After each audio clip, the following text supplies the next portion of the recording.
रात्रीच्या कडाक्यात एवढी गराडा भरून भांडी घासली, कटल्यावर बसून तिथं गरम गरम तांब्या भरून पाणी पिलं. आणि ही माझी माली आहे, मोठी सासू रात्रीच्या 10:30 वाजता झाडसनी पाणी घालत होती. स्वतः पण झोपत नाही आणि त्या झाडसनी पण झोपत नाही. आणि ह्या कशाच्या तुरीच्या शेंगाच्या काय ते काट्या, आणि ही आमची चमकी मालियाची बॉडीगार्ड. जोपर्यंत ती बाहेर आहे तोपर्यंत तिथनं काय हलत नाही. ह्या शेंगा तिनं भाजीसाठी तोडल्या आणि ते काळी टकली झालेली त्याचं झाडू तयार करणार आणि आता रात्रभर झाडू मारत बसणार. हिला रात्रीचं काय उजाडल्यासारखं वाटतं का काय मला कळतच नाही. इथनं तिथनं झाडू मारत होते. म्हणले ही झाडू मारते आतावर आपण टाइमपास करावा.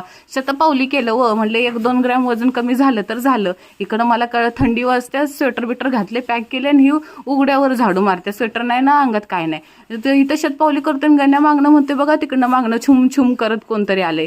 एवढं टरकलो ना, परत घराकडे आलो तरी हिचा अजून काय झाडू मारायचा झाला नाही बघा. आणि एवढा अंधार बुडूक, म्हणलं चला घरामध्ये येईल कोणतरी तिला वडूनच नेलं घरामध्ये.